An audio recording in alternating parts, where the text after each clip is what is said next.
Welcome back to The Explainer. Today, we're tearing into the incredibly complex plot, the wild shifting alliances, and of course, the absolutely brutal tournament outcomes of the 2026 film Mortal Kombat II. If you're a fan of the franchise, you already know the lore runs deep. Well, this installment takes that mythology, completely flips it on its head, and honestly delivers some of the most shocking twists we've seen yet.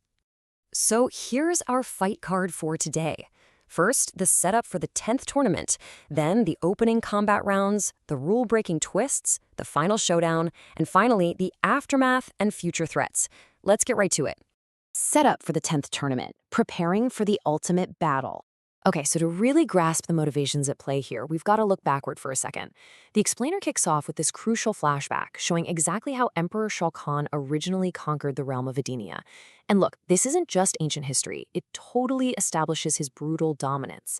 I mean, he literally killed King Jared in Mortal Kombat, claimed Edenia for Outworld, and then took Queen Sindel and Princess Kitana as his own. It perfectly sets up Kitana's tragic backstory and her fractured loyalties before the 10th tournament even gets underway. Flashing forward to the present, both sides are making these massive pre-tournament moves. Outworld, surprise, surprise, is playing dirty. Shao Kahn orders Quan Chi to use magic to revive fallen fighters Kung Lao and Kano.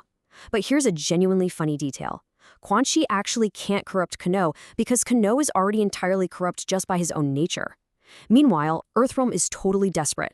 Lord Raiden and Sonya Blade literally have to track down and recruit washed-up, reluctant Hollywood actor Johnny Cage just to round out their 5 champions. The opening combat rounds, the early matchups and outcomes.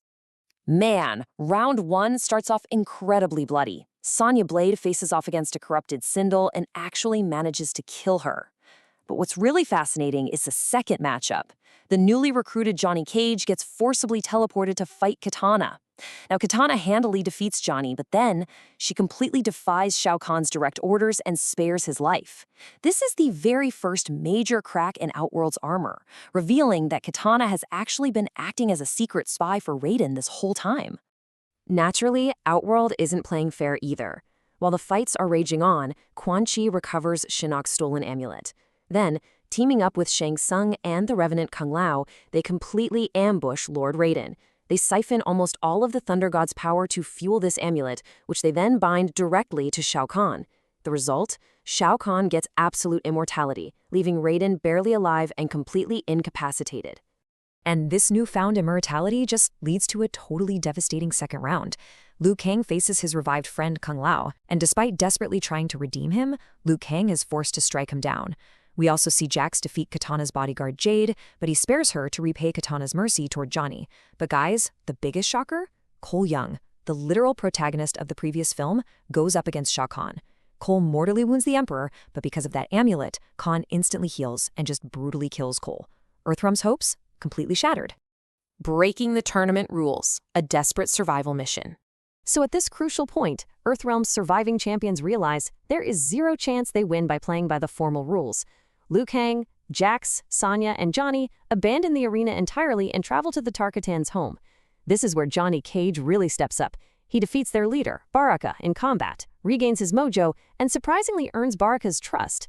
Because of this, Baraka guides the Earthrealm team through a hidden entrance right underneath Shao Kahn's palace so they can try and steal back the amulet. Now, this whole sequence brilliantly illustrates the rapidly shifting allegiances of the film. On one hand, Kitana's noble espionage for Earthrealm is finally uncovered, leading to her being chained up in the public square. On the other hand, the ever-opportunistic Kano predictably betrays his Earthrealm team. Lured by the promise of endless riches from Shao Kahn, Kano totally sells them out. But before he does, he lets slip a massive secret to Johnny Cage. The amulet is currently being held by revived Baihan down in the Netherrealm. Following Kano's slip-up, Raiden uses his last remaining ounce of power to teleport Kano and Johnny directly into the Netherrealm, kicking off a super fast-paced interdimensional heist. Down in the underworld, Kano and Johnny form basically the most unlikely team imaginable. They join forces with the spirit of Hanzo Hasashi and a newly reformed Jade to battle the revived Bai-Han. Yep, Noob Saibot. Their one and only goal right now? Destroy Shinnok's amulet. The final showdown, blood, death, and unlocked powers. Back up in Outworld, the tournament has to conclude, and it is just a tragic turn of events. In the final official round, the seemingly immortal Shao Kahn fatally wounds Liu Kang. And in his dying moments, Liu Kang has this heartbreaking realization that he wasn't the chosen one after all. He evaporates into fire, vowing to rescue the fallen. With this victory, Shao Kahn officially wins the 10th Mortal Kombat tournament for Outworld. But come on, if you know Mortal Kombat, you know the fight is never over just because the bell rings. Sonya Blade manages to free Kitana from her chains. Kitana immediately denounces Shao Kahn, formally switches her allegiances, and steps right up as Earthrealm's newest and final champion, challenging her adoptive father one-on-one. Meanwhile, the parallel battle down in the Netherrealm is hitting its peak. The spirit of Hanzo Hasashi's Scorpion himself unleashes his iconic battle cry, "Get over here!" The archival audio cameo from series co-creator Ed Boon just absolutely adds to the thrill here, as Scorpion helps Johnny, Kano, and Jade in their desperate, chaotic fight to shatter Chinook's amulet. And the destruction of that amulet triggers a massive, epic chain reaction across the realms. First, the amulet breaks. Second, the sheer magical release unlocks Johnny Cage's latent powers in the Netherrealm.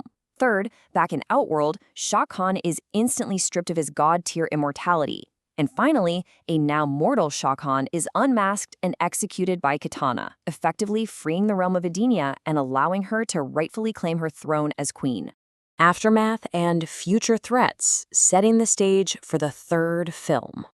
Looking at the aftermath, the surviving roster is such a fascinating mix of combatants. With the amulet destroyed, Lord Raiden's powers are fully restored, which lets him easily repel a last-ditch attack from Shang Tsung.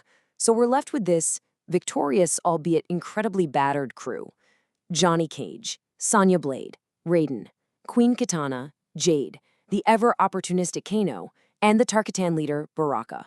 Earthrealm and Outworld fighters, literally standing side by side.